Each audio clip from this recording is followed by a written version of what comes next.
We're still talking about the variants and the third wave and even the fourth wave outside Nigeria. 2 months after President Joe Biden pleaded with the nation to bring it home and stomp out the virus, the U.S. has officially fallen short of its goal to fully immunize 160 million Americans. It was a benchmark the new president set to try to rally the country eager to move on from lockdowns and other restrictions by promising a celebration of the nation's independence from the virus. Well, joining us for more on this is Dr. David Ajibade, CEO of Brain and Body Foundation. He's also a public health physician. Thanks for joining us. He joins us from Maryland in the U.S. Thanks for having me. All right. Now, it appears the U.S. has missed, they have missed the target. 70% of its population taking at least one dose by July 4th. How worried are you? Well, thanks, Millicent. A little bit worried, a little not too worried. Remember that this was an aggressive target from the president. And yes, they've seen that they've not been able to make it to meet it. So they've increased it now. They've changed the target now to 300 million in 150 days. But the good news is that the hospitalizations and deaths have dropped by over 90%, which is somehow good. And also the fact that most vulnerable people, the elderly, the sickly, have gotten their vaccinations. However, as you said, with the Independence Day and the celebrations, there's a risk that could change. But at the point, it's not as bad as it may sound. So let's talk about the COVID-19 hotspots. We understand, that are emerging across the United States, fueled by the highly transmissible Delta variant. And also, on the other hand, the lagging vaccination rates, California, Nevada, Missouri. Do you expect that there will be perhaps even more spikes, especially with the summer? Oh, yeah. It's highly likely. The hope is that, especially with the Independence Day celebrations, today is actually a holiday. Yesterday was Independence Day, and they've been celebrating throughout the weekend and up until today. So there's going to be a lot of travel. There's going to be a lot of outdoors activities, a lot of indoor activities. The younger folks, the 18 to 29-year-olds, which the government is particularly concerned about, they're going to be less cautious, let's put it that way. They'll be out there and mixing and meeting and traveling and all that. The older population, the more vulnerable population, will be more cautious. So it's likely there's going to be a spike.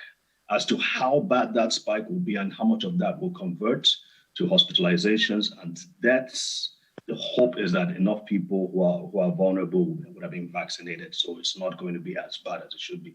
The Delta variant, like you mentioned, it is a big concern because they say it's about 1.5 times more or twice as contagious as the regular one we're used to. So there's a lot of concern about the spread. Now, about hospitalizations and deaths, fingers are, everybody's keeping their fingers crossed. By the way, 50% of all hospitalizations are due to the Delta variant. So it is a concern for sure. And nearly 15 million people or more than 1 in 10 of those eligible in the U.S. have missed their second dose, we're told, by the Centers for Disease Control and Prevention. Why does it appear that people aren't getting the second doses? That's a very controversial thing over here, especially between the two parties. And a lot of it is fear. Well, two things. Fear that there might be some complications, especially in the southern states, within the Republican-led states. The other thing is that some people say that, well, if you've already had the virus, I've already had the infection, it's supposed to confer. And there haven't been any argument against that. There's not been any proof against this point. It's supposed to confer upon you the same amount of resistance as getting the vaccination. That's the argument Republicans are coming up with. And so they're saying that why put people at risk if they have already had the vaccine? The other thing, of course, is with the younger age groups. They halted the vaccines for the younger age groups from 12 to 18 because they saw some cases of probably some bad reactions. In fact, there's a video that came out a few days ago by a senior senator, Ron Johnson. He was interviewing people who had severe complications from the virus, and it's all over YouTube now. So it's getting a lot of people scared. So that is the challenge now, is the fear and the quote unquote science that maybe they may not need it. And so there's a lot of back and forth going on, unfortunately. So with this political dimension to this argument, I mean, this is a public health emergency. I mean, what advice would you say, what should the public messaging be, especially coming from government?